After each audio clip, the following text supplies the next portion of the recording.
This is Judy from Primitive Quilts and Projects, and my lovely little sister Jenny, who helped start this magazine. And today, Jenny, owner of Woolen Willow Designs, is going to talk about her project in the PQP Stitch Club's first ever monthly mini. She's created a set of Christmas placemats called Tis the Season. Tis the Season. So Jenny, go ahead and show us what you have here. All right, the first one is a cute little mitten stuffed with little Christmassy things. And the next one is a little skinny gingerbread guy. He's for the person on a diet. And then the word joy. And then a little primitive Christmas tree. Beautiful, Jen. Thanks. Yeah, they're so nice. Thank you. Well, what made you decide to make placemats? Well, when I knew I needed to have a project for this issue, well, I obviously had known for a long time, but being the procrastinator that I am, it ran into also trying to finish up some projects with my fabric line. And I had so more than one deadline going on. So I thought, well, I'll just think about gifts and something maybe you might like to make for a friend as a gift. And then that led me to thinking about all of the things that I've made for my stitching and rug hooking friends over the years for Christmas gifts. I try to think up something fun each year and, you know, make 7 or 8 or 9 of them, almost the same thing, and give to each one of them. And I had just come out with my first fabric line with Marcus Fabrics. And one of the things that I was thinking about was a little gift that I had made some of my girlfriends for a mug mat. So smaller than a placemat, but I made it with, I cut tumbler shapes of lots of different neutral prints, sewed them together, added a little applique thing on the side, and quilted it, and that was their little gift. And so I don't have any of those because I gave them all away, but on the lines of this, only the little design was just sort of over on one side. But this is the same idea with the little tumbler shapes. Mm-hmm. And then I made another one that's a wall hanging, but also the little tumbler shape idea. And so as I was thinking of those, I was thinking about my fabric line because I thought, well, I should do something with that. And one of the fabrics in my line of fabric is what we used to call cheater fabric, but they call it convenience cloth now. And it's really a lot nicer than it used to be, you know, back years ago. And this is with Marcus. And this is with Marcus Fabrics. And so the fabric is, well, this is all quilted. Here's a piece that I'm going to actually show in a little bit. It's just the fabric with nothing done to it. That's the cheater fabric. So I just thought, well, I'm just gonna cut up a yard of that and make some placemats. So that was the idea. Mm-hmm. And the idea of the fabric came from a quilt that I made, which is... Okay. So this is a quilt I made a long time ago, and Marcus Fabrics really liked it, and so they said, let's do a cheater, a convenience cloth using your idea here. I actually sewed all the little strips together and made the strip blocks. And and I said, well, this is fabric I've collected for 30 years. And they said, that's okay. We just like the idea. So that's how we came to making that part of my fabric line. Okay. So I just thought it would be fun to do something with it. And this was just sort of on the lines of that, just a long table runner. Is this also pieced or is this your fabric? This is this is from my fabric line. And the one over here that you just showed was the older quilt that I made where I actually pieced it. Yeah. Wow. Yeah. So this kind of gave me the idea, I should just make some placemats. Yeah. So that's why. Okay. Okay, so I'm All gonna... right. All right. So I'm just going to show you how I would cut this fabric.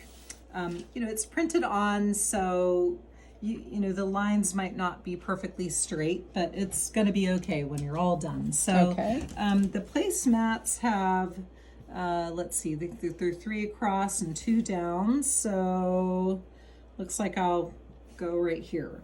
So I'm going to be cutting along this edge, and I want to leave myself a seam allowance so that I have a place to trim and cut and bind and not really cut off the whole block. Okay. So I'm just gonna find that line, the pretend seam line, and I'm gonna put my ruler on there. I'm just gonna give myself plenty of space. It can all get trimmed off later. So I'm just gonna, maybe about an inch bigger than what it is. So you just kind of have to find that line with your ruler.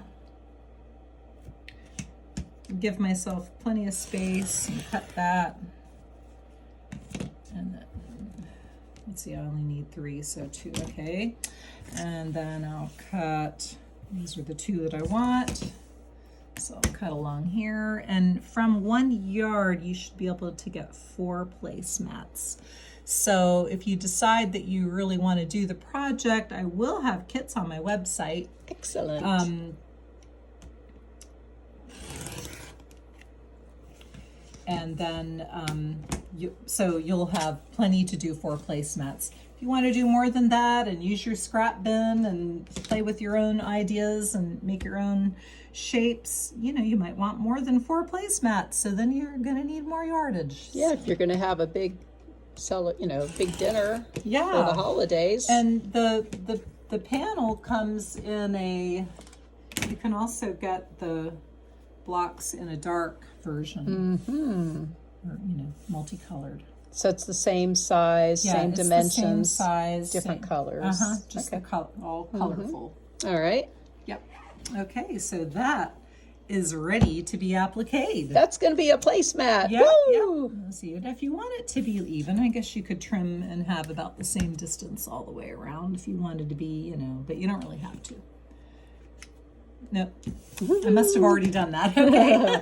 Okay, so it's ready to go, ready to be appliqued. Okay. So all right. I used to be of the school of I never fused anything, but I found that I really like it because it's, you don't have to mess with all the pins. And they've really made some nice products also. Used to be your project felt crunchy with the fusible stuff, but they've made some really nice things now. So I take a little piece of it and draw my shapes out on the paper side and cut it out roughly, and then fuse it onto my wool. And I've already peeled this one off, peel off the backing.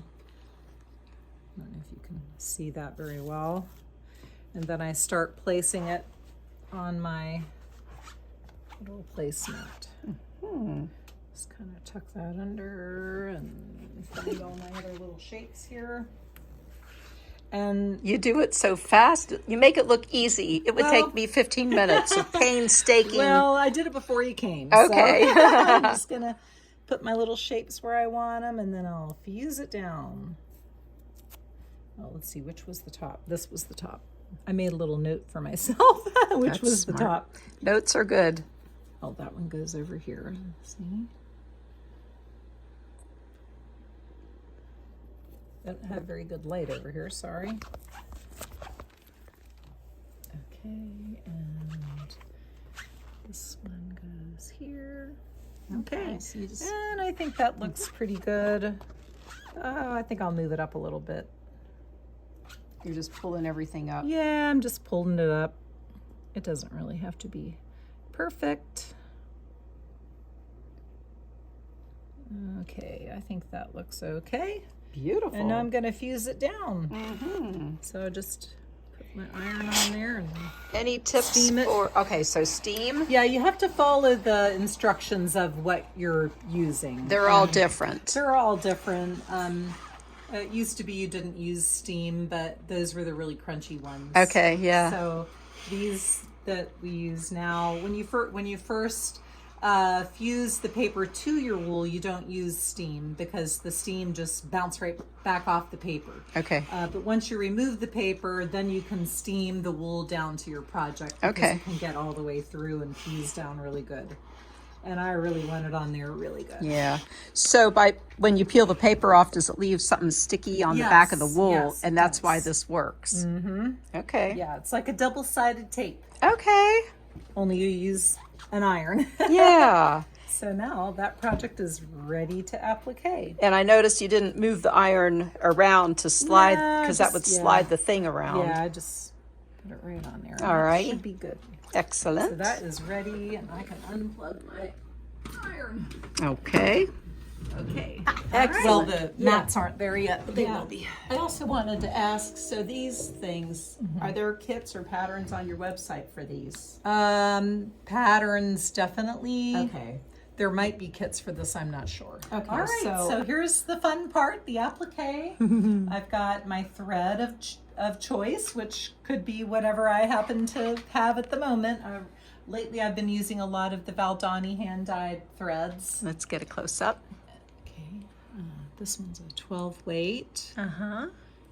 I've got lots of little colors in my little bag and my scissors, and then I have my thimble. I love these. They're little leather thimbles that you can stick on your finger. And then, you know, if you go anywhere in my house where I might have been stitching, you might find one of these stuck on a lamp or the table or something, you know, like if I had to get up and go do something. Jenny's been here. Yeah, but I really like them. If you don't know about them, they're called thimble pads. And you could just put them on whatever finger you use to push that needle through. And they also, because they're leather, when you're pulling, like if you're going through several layers, if you're having trouble pulling it through, it kind of acts like a gripper too. You can really pull it Oh, through there. neat. Okay. So I like to put a little knot on the end of my thread, and then just bring up you could do a buttonhole stitch or a whip stitch, and I'm going to do a whip stitch. Okay. So just pull my needle up and put the needle down right straight out from where the thread came out, and then bring it back up a little bit over from that first stitch. And it's not as like a buttonhole stitch has more of a finished, you know, more of a beautiful finished look. And I do use that sometimes, but I also really like this. It's kind of more primitive, I guess you would say.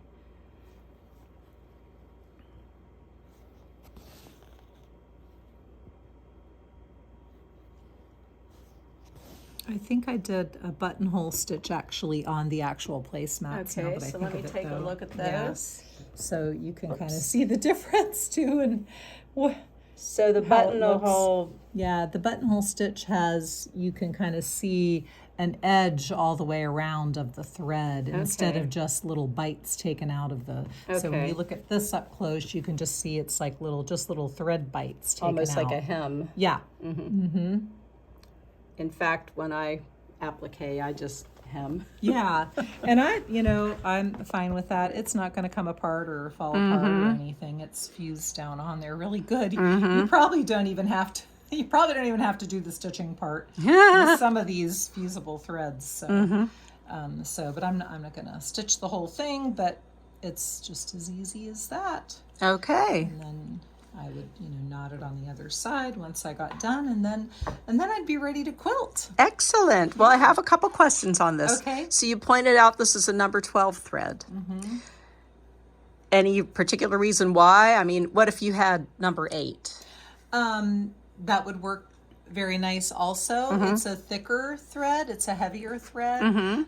So if you're going through a lot of layers, it might be a little harder to pull it through. Okay. But that wouldn't be the case here. But I also find when I'm doing something that might have smaller details, that I might like the thread to be a little thinner. Okay. Instead of maybe the thread not being the show of the project, the wool is the show of the project. Okay. Yeah, that makes sense. And I think I used all of the same weight on this. Yeah, 12 weight Okay. I used on this as well. Okay. Yeah.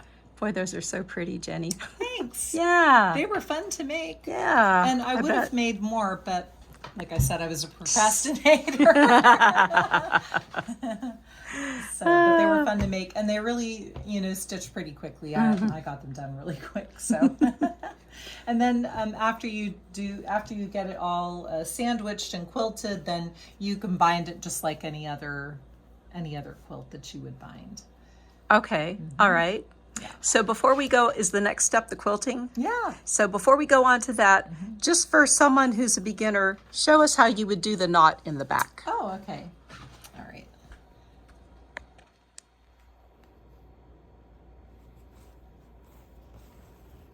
All right. So I just, some people don't knot at all. They would just kind of run the thread through some stitches, but Okay. I knot it.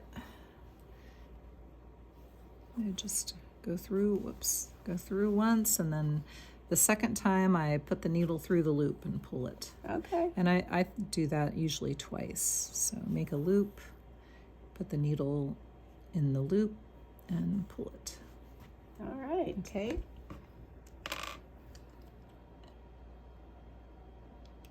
And I could show you how to make the knot at the end of the Yeah. thread, like Mom showed Yes. me. Let's. Okay, I'm right-handed. Okay. But I don't know. I guess a left-handed person could just do it just because they would be holding it in their left hand if they were doing it just like this. But so I've got my needle in between my thumb and my forefinger. Is that right? Index finger.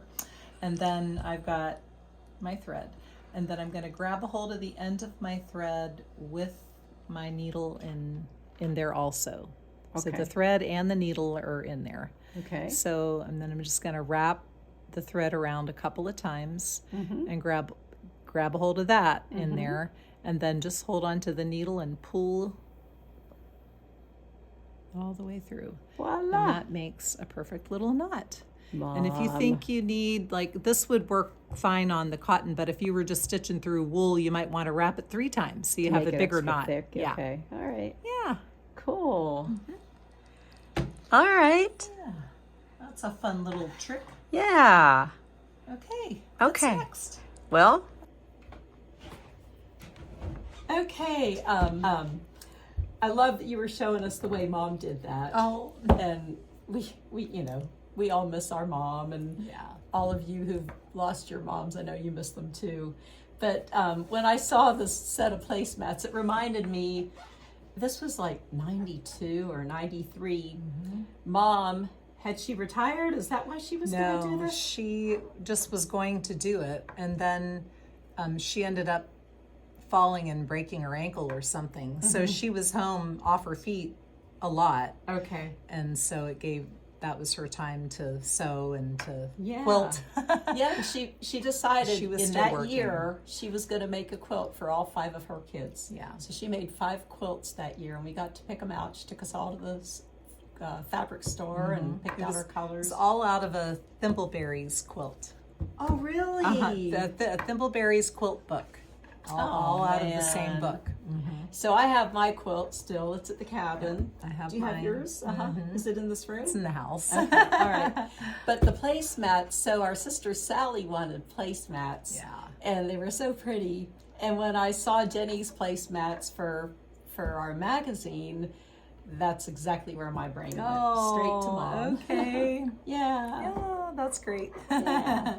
Okay. Yeah, that was a fun year to get all of us get to open my up those gosh. beautiful projects Mom had made. She's amazing. Okay, so we ready to quilt? You want to tell us a Yeah. little bit the quilting Sure. options? Now, what I did was I used my long arm machine and I quilted them with a stipple. But I know not everybody has one, and some people do like to do free motion quilting with their home sewing machines, and I've done that. I did that for many years before I got my machine, and that works really well too. Probably half of the projects that might be hanging in here, I did that way. So, you could do that. You could also hand quilt it, which something this small would go really quick. Something you can just sit and do in front of your TV. So it really wouldn't, take a whole lot of time. But if you're like me, and you're trying to get something done really quick, I like to be able to do it on the machine. So I thought I'd show just a quick way to do it if you don't have all of the things that you might need to do free motion quilting, just a way to do it with a zigzag. Oh, okay. Yeah. Let's do it. Okay. So where are we going? We're going to go to the sewing machine. Okay, here we go. Okay. All right, it's rolling, All right. so you Okay. can start whenever. So I'm just going to do a zigzag stitch on this, and I have just kind of a couple of examples. This I just did on this little notebook. Zigzag quilting. Yeah. Nice.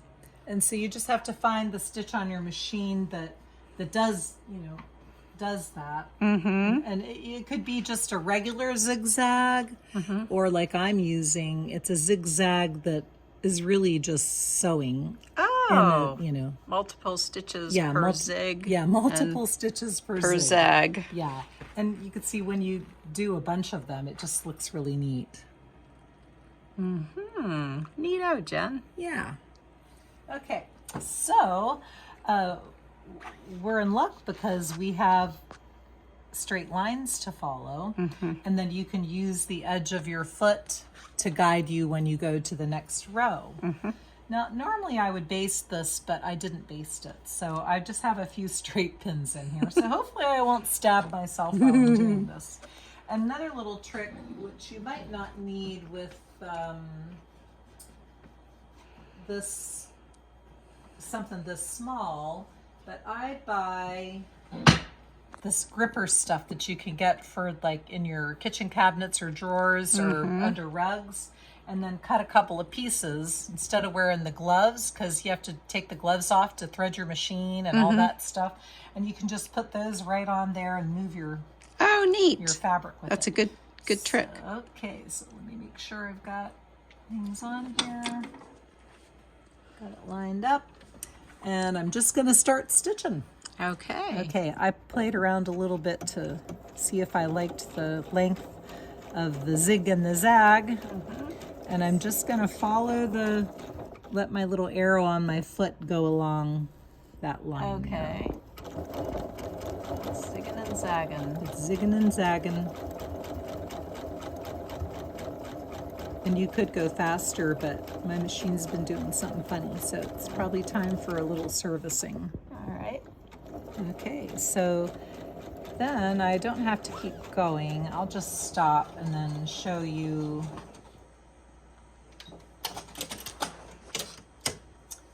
then I would use my foot to follow along that outer point of the zig. Oh, zag. okay. Let me zoom in on that. Okay. So you see the zigzags there. And then I'm just going to line the foot of my machine up to it. And so it's going to go by that top point. Yeah. So now I'm For looking, a guide. now instead of looking at my little red arrow on my foot, I'm just looking Yeah. at my stitches and my foot. Yeah. Now you could mark this with a quilt pencil, and you could just follow the quilt pencil lines. And then, you could do wider or narrower if you want.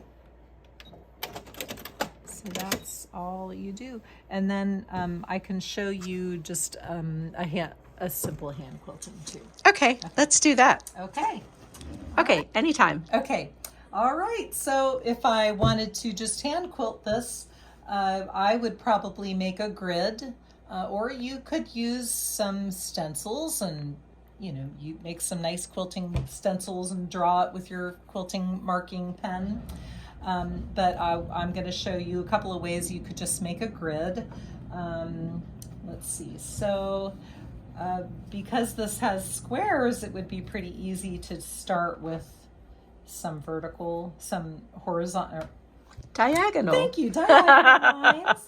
So you could use a ruler and you could mark it with a pen, which I'll show you that, or you can use one of these Hera markers because not all quilt pencils actually do come out, even if they say they will. So, and now I could, since there's not an actual seam line to follow here, because I could just do that, and I probably would, but if I wanted to do from point to point, then I would just line up my ruler and take this little plastic marker, or Hera, I think they call it a Hera marker, and you just press down, and it makes a crease in your fabric that you can see to quilt on. Okay. Yeah. And then it goes away. Nifty. And then, here's if I wanted to do one with the marker, it would be the same thing, only you would have your marker. Now, I don't think I've ever used this self-erase marker. It disappears automatically after 1 to 14 days. Oh. Or you can use an eraser. It has an eraser for immediate removal.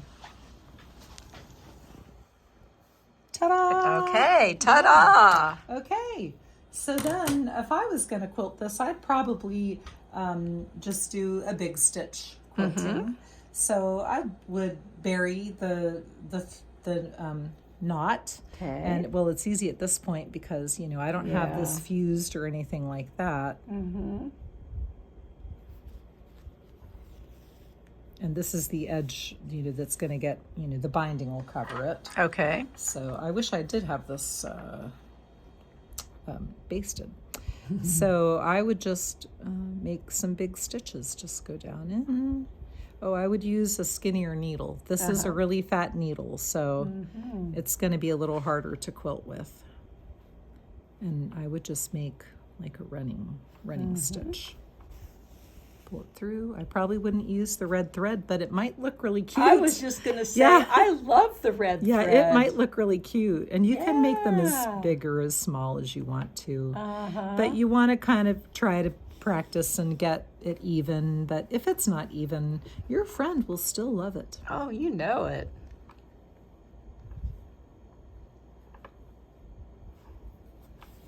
And that is how I would do that. That looks great, Jenny. Thanks. The red really matches the prints. I know, it would look kind of cute. Yeah. Maybe this one will be hand stitched with red thread. I think it should be. And this one's not Christmassy, but you know, you got to have placemats for all the seasons. Yes, you do. Yeah. We eat all year long. Yeah, yes. Okay. Well, Jenny, thank you so much for this project and showing us how to make it. Everybody, thank you for watching. Let's hold these up again. Lovely placemats. I hope you make them and send us pictures of what you come up with. Yeah. And kits will be On my website. on Jenny's website, woolenwillowdesigns.com. That is right. Okay. All right. Well, Thanks, Jude. yeah, That was thank fun. you, Jenny. See ya. Bye. Bye.